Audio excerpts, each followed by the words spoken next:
En economía hay muchísimas fórmulas, ¿vale? Y no todas de ellas valen exactamente lo mismo o te sirven de igual manera. Así que nada, para este vídeo lo que he pensado es, de la manera intentar más graciosa y amena posible, hacer que os familiaricéis con algunas de las fórmulas que yo considero que pueden llegar a ser realmente valiosas, algunas que, bueno, está bien saberlas, pero tampoco te quitan de mucho, y otras que honestamente son una mierda. Así que para ello he creado obviamente una tier list y vamos a ir comentando poco a poco absolutamente todas las fórmulas. Así que para ello voy a empezar directamente. Realmente esto estaba, se supone que más organizado, pero bueno, no pasa nada, me da bastante igual. Y vamos a empezar con esta fórmula que es el ratio de Sharpe. Y a ver, he de aclarar una cosa, ¿vale? Es que honestamente esta fórmula para lo que viene a ser la medición de o valoración de empresas no tiene mucho sentido porque generalmente esto se utiliza para sobre todo el tema de fondos y tal. Al final, bueno, os dicen el retorno del portfolio, el risk-free rate y la desviación estándar del portfolio. Por lo tanto, aunque no me parece una fórmula que honestamente tengamos que considerar mucho en el caso de que decidamos invertir solamente en acciones, sí que es cierto que puede llegar a ser muy necesaria, pero he de aclarar, tampoco es la mejor fórmula para medir cuál es la performance o cuál es el rendimiento real de un fondo. Por lo tanto, aunque es una buena fórmula, en este caso yo creo que la voy a ajustar y la voy a poner aquí, en el tier B. Porque no es mala, pero tampoco es maravillosa, ¿vale? Luego ya llegamos a esto que es una maravilla, chavales, o sea, esto es una cosa que hay que desmenuzar poco a poco porque esto es sencillamente espectacular. Y vamos a empezar por qué es esto, ¿vale? Return of Equity. Y si veis aquí, esto tiene un montón de miga, o sea, te mide cuál es el net income entre el average total equity. Esto obviamente lo obtenemos mismamente de restar o de calcular el patrimonio neto de determinadas formas, pero bueno, como veis aquí cómo se desarrolla, tú puedes recalcularlo a través del net income entre los ingresos y los ingresos entre el equity. ¿Y por qué esto es interesante? Pues porque te están diciendo, mira, esto es net profit margin por equity turnover. O sea, ya de buenas a primeras te dicen de dónde proviene esto y si tú tienes un número determinado sabes más o menos cómo calcularlo si tienes por lo que sea cualquier otro de estos datos y generalmente todos estos datos lo tienes. Por lo tanto, el ROE te da muchísima información.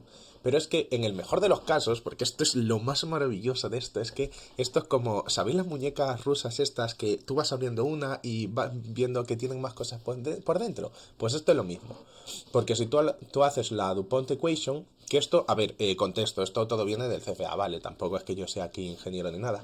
Pero veis cómo puedes llegar a tener absolutamente todo teniendo en cuenta que es el net profit margin, por el asset turnover, por el leverage ratio. Tú vas conociendo todos esos datos y honestamente solo con el ROE, si tienes el resto de los datos, más o menos te puedes figurar cuáles son las problemáticas de algunas empresas porque sabes de dónde viene este número. Obviamente aquí ya vemos pues un poco todo, o sea, si expandes un poco esta ecuación y hemos de decir una cosa, ¿vale? Y creo que es lo más importante a convenir aquí y es que todo esto son simplemente en muchos casos lo que se resumen factores de conversión, ¿vale? O sea, tú estás relacionando el net income entre los earnings before taxes, el earnings before taxes con el earnings before interest and taxes y así con varias cosas. Por lo tanto, sí, tú tienes un montón de elementos que se van cancelando unos a otros, pero también si sabes qué está calculando cada uno de ellos, pues más o menos puedes determinar cuál es la situación real de una empresa solo con el ROE. Obviamente hay que tener en cuenta muchos otros datos y tal, pero obviamente esta fórmula solo por cómo está pensada y tal, esto es un tier S de manual. O sea, tremendo, tremendo formulón, he de decirlo. Luego, a ver, Quick Ratio. Esta, a mí en lo personal, no me parece que sea mala. O sea, si os soy sincero, no me parece que sea mala. Pero tampoco me parece que sea como, ¡buah, qué locura! Tal. No es mala, pero tampoco me parece espectacular. Entonces, bueno, esto un poco lo que te mide, ya te dice, ya de buenas a primeras te dice el denominador que tiene dinero, dinero que vas a recibir, market securities, entonces, bueno, sabes que es dinero que vas a recibir o que tienes y básicamente las deudas que tienes a corto plazo, porque current liabilities ya sabemos que son las deudas a corto. Y esto está muy bien, sobre todo por el tema de que, oye, pues tú sabes que si una empresa tiene dinero más que suficiente para hacer pago a sus deudas y tal, está bien. Pero obviamente tampoco es que sea maravilloso. O sea, obviamente hay muchas empresas que por cómo operan tienen muy poco cash, generalmente siempre están como muy al día en sus pagos, pero lo rotan todo de una manera tan eficiente y tan óptima que obviamente además tienen el poder de que les paguen un poquito antes siempre y les permite esa extra de apalancamiento en muchos casos o ir un poco más apretados. Obviamente no quieres esto que esté muy por debajo de uno, pero a ver, al igual que no pasa nada porque esté 0,7, aunque sea un poco negativo en todos los términos, sabes que mientras que no esté en 0,1, pues no tiene absolutamente nada de malo. Así que como no me parece una mala fórmula, pero tampoco me parece la leche, la voy a poner aquí también en el tier B. Y vamos a seguir con una... Esto honestamente me parece un poco... A ver, PER, ¿vale? Trailing PER o PER actual o PER a 12 meses. A ver, yo cómo afronto esto, porque a mí ya me vais a echar a los cuellos. ¿Cuál es la problemática de esto? Y básicamente para mí la problemática de todo esto es que el PER suele ser muy fácilmente manipulable hasta cierto punto por eventos extraordinarios que pasan. O sea, al final es un poco incluso la capacidad que tiene un contable de hacer ciertos ajustes para que el PER en determinado momento salga un poco por encima, un poco por debajo de lo que realmente quiere. Por lo tanto, el PER, que te dice mucho, porque al final te dice sobre todo cuánto estás ganando o cuánto te cuesta cada dólar que gana la empresa, me parece que da información incompleta y aunque está muy bien para empezar a familiarizarte, creo que es un poco, una fórmula de segundo nivel. Mientras, tenemos esto que ya si lo combinas, esto hace que todo tenga mucho más sentido, ¿vale? Porque básicamente aquí lo que te dice es, vale, ¿cuánto vas a crecer tú realmente en los siguientes 12 meses? O sea, ¿cuáles son tus earnings per share durante los siguientes 12 meses? Y aquí la capacidad de hacer ciertos ajustes contables desaparece un poco, ¿vale?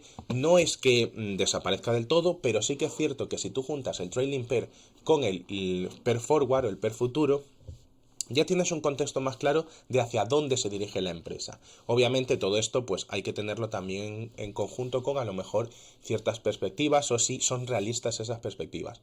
Por lo tanto, creo que combinando trailing pair y leading pair sería a lo mejor esto, la capacidad de ser una B alta o una A bajita. Así que bueno, lo dejaremos por aquí. Es como una A pero sin ser A, ¿vale? O sea, es como una A pero sin ser A. Es una B alta, ¿vale? Y luego aquí tenemos, esto me parece que, a no ser que seas estadista, en general esto es un poco castañón, pero es muy necesaria, ¿vale? Porque a mí, en lo personal, la media geométrica no me aporta nada, pero creo que es necesaria, pero tampoco me parece espectacular. ¿Qué es lo que te dice? Pues, a ver, te lo dice aquí, el retorno anual compuesto, ¿vale? ¿Y por qué esto es necesario? Básicamente porque casi todo el mundo te intenta vender la moto, si acaso, de la media aritmética, y eso es un poco una castaña, aunque es útil, es un poco una castaña determinado qué contextos. Sobre todo en qué contextos estamos hablando. Si tú coges una empresa que sube un 50% y luego baja un 50%, asumiendo que, vamos a poner un número ficticio, que sea 100, que subes un 50 y luego bajas un 50, te quedas en una empresa que vale 75, pasado 2 años. Pero con la media aritmética te da que la media es cero, o sea, ni has ganado ni has perdido, cuando todos realmente sabemos que sí que has perdido, has palmado un poco. Y la media aritmética, o sea, la media geométrica de esto, no sé si da un menos 13 con algo, una cosa así, pero bueno, eso es lo de menos. La media geométrica es necesaria y es importante porque además sabes cuál es la realidad. Una media geométrica nunca va a ser mejor que una media aritmética. Entonces, creo que es necesaria saberla, cómo funciona y cómo se calcula, pero honestamente para muchas cosas que lo que vienen a ser, sobre todo el tema de analizar empresas y tal, no es tan importante. Entonces, no me parece mala, pero no la pondría más que una C.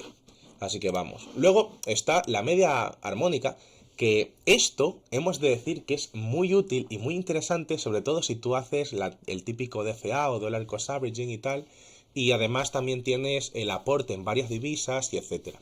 O sea, la media armónica es la fórmula correcta en la que tú deberías calcular todo esto, pero sorpresa, sorpresa, no lo utiliza ni Peter, ¿vale? O sea, ¿por qué no lo utiliza ni Peter? Porque la capacidad o la información y el valor que te da con respecto a la media normal, a la media aritmética de toda la vida, es prácticamente cero. Así que, aunque es muy útil, no me voy a explayar mucho más. Para sobre todo valoración de empresas, pues casi que es una F, pero como sí que tiene realmente algo de utilidad, la voy a poner en una C.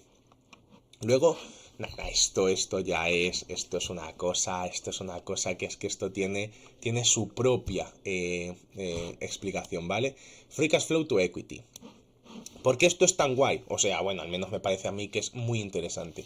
Pues por varios motivos, ¿vale? Y es que te dice de dónde proviene el dinero o cómo está la situación. ¿Y por qué esto está guay? Pues porque, a ver, tú tienes ya el Cash Flow from Operations, que te lo dicen aquí.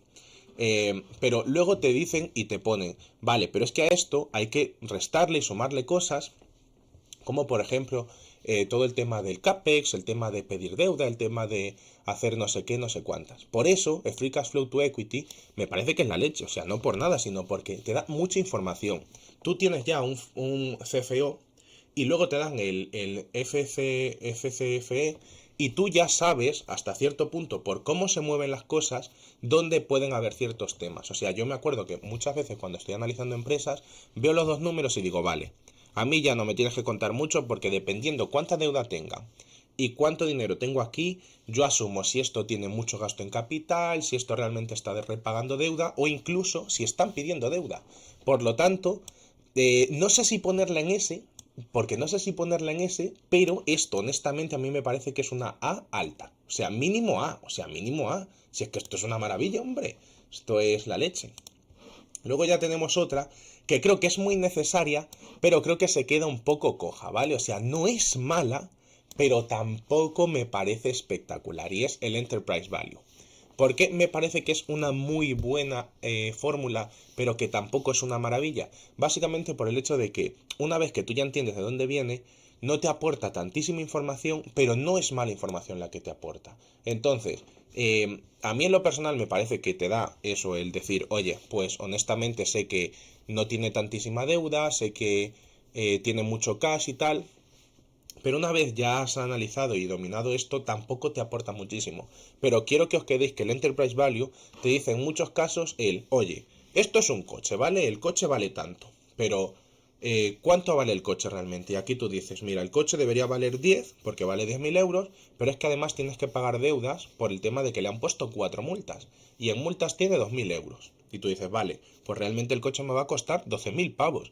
Pero alguien te dice, y esto pueden ser las dos cosas, tú no lo sabes aún, o a lo mejor sí lo sabes porque sabes que existe esto, y es que en el maletero ahora mismo hay una bolsa de 8.000 euros. Entonces tú dices, vale, a mí esto me va a costar 12.000 en total, pero es que yo tengo 8.000 en el maletero.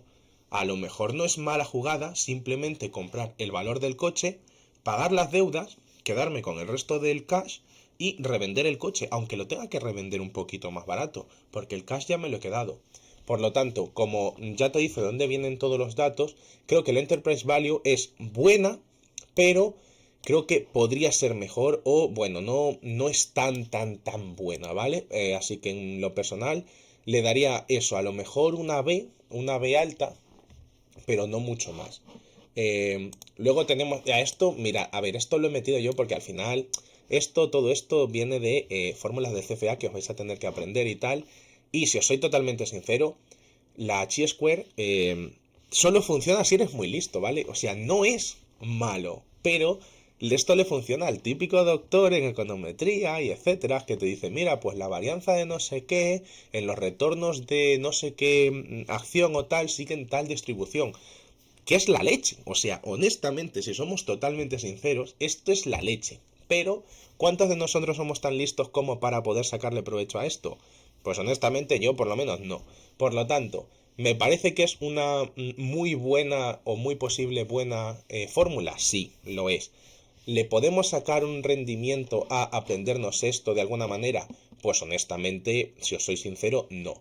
Por lo tanto, como no vale para analizar empresas ni nada, yo en este caso lo dejaría a lo mejor un poco en lo que viene a ser una C, y más que nada por el hecho de la poca practicidad que tiene la fórmula, y no porque la fórmula sea mala, sino por eso, la poca practicidad que tiene. Y luego, bueno, esto es que yo lo tenía que meter porque de vez en cuando a mí me gusta meterme con la gente que hace análisis técnico, ¿vale? Lo siento mucho, pero es que es lo que hay. ¿Qué es lo que te dice esto? Pues mierda, o sea, esto no te dice nada porque al final esto es ruido. Para analizar empresas sobre todo es ruido. Esto es cómo se calcula sobre todo los movimientos de las empresas teniendo en cuenta eso. Las acciones y todo el rollo, los precios y tal. ¿Esto te da alguna información o algún valor sobre cómo funciona una empresa y tal? Pues honestamente no. Y una cosa es meterlo aquí de cachondeo y tal, y otra cosa es dar mucha cera. No me apetece dar tantísima cera, pero bueno, esta es la típica mierda que utilizan los flipaos para hacerse ver como que son medianamente inteligentes. Esto no vale para nada, chicos, lo vamos a dejar aquí y porque no se puede poner más abajo, ¿vale? Pero esto es una F máxima del sistema de clasificación estadounidense, todo se ha dicho, porque en España utilizamos la base numérica del 0 al 10. Y nada, ya me quedaría la cantidad de apalancamiento que tenemos para la gestión de lo que viene a ser la empresa. Y a ver, esto, ¿cómo lo resumo yo? Esto lo que te dice básicamente, esto en verdad, esto es la leche también, o sea, esto es una cosa maravillosa. Te dice básicamente cómo se mueve tu EBIT con respecto al porcentaje, o sea, los porcentajes, los diferenciales que hay con respecto al incremento de las ventas y tal. ¿Y por qué esto mola? A ver, pues porque te dice cuál es la velocidad con la que eso se va transfiriendo. Obviamente esto pues al final también tiene pues muchas letritas, muchos numeritos y tal, pero el grado de apalancamiento operativo te dice sobre todo al final si estás en cierto peligro determinado qué cálculos hagas. Por lo tanto, para analizar una empresa creo que es muy necesario, sobre todo siempre y cuando intentes analizarlo a nivel de que, oye, quiero hacer un buen estudio, un buen análisis, necesitaría o debería mirar esto. Pues en mi opinión yo creo que sí. Por lo tanto, nada, viendo de dónde provienen un poco los números y tal, pues sabes qué es lo que te está diciendo. Así que nada, este también, honestamente, se va a ir a tier S porque obviamente esto es una S como una catedral, gente. Y hasta aquí el vídeo, chavales. Creo que hemos puesto en la jerarquía como 14 fórmulas, una cosa así, a lo mejor algo menos, a lo mejor son 12. Pero bueno, chavales, está bien, o sea, está bien. Honestamente, todo esto pues es un poco por el cachondeo, por los jajas y tal. Pero obviamente quiero que entendáis una cosa, los números no provienen de un ente misterioso y tal. O sea, los números muchas veces te reflejan lo que hacen las empresas y obviamente todos esos números están a nuestra disposición para poder aprender y para poder calcular cómo funcionan. Por lo tanto, creo que si podéis dominar todo esto, que no hay que ser ingeniero tampoco para dominarlo, pues os dará la posibilidad de tomar decisiones o ciertas decisiones que al menos estén bien fundamentadas. No digo que os vayan a salir bien, no digo que por estudiar todo esto pues acertéis más. En teoría debería ser así, porque por lo menos sabéis qué es lo que está pasando. Pero aunque en el peor de los casos no acertarais y fallarais de vez en cuando, al menos las decisiones que tomáis en teoría deberían ser EV+. Así que nada, muchas gracias por verlo, espero que os haya molado esto y tal. Lo haremos más en el futuro si os apetece. Y bueno, yo me despido por el momento y nos vemos en el siguiente vídeo, gente. Adiós.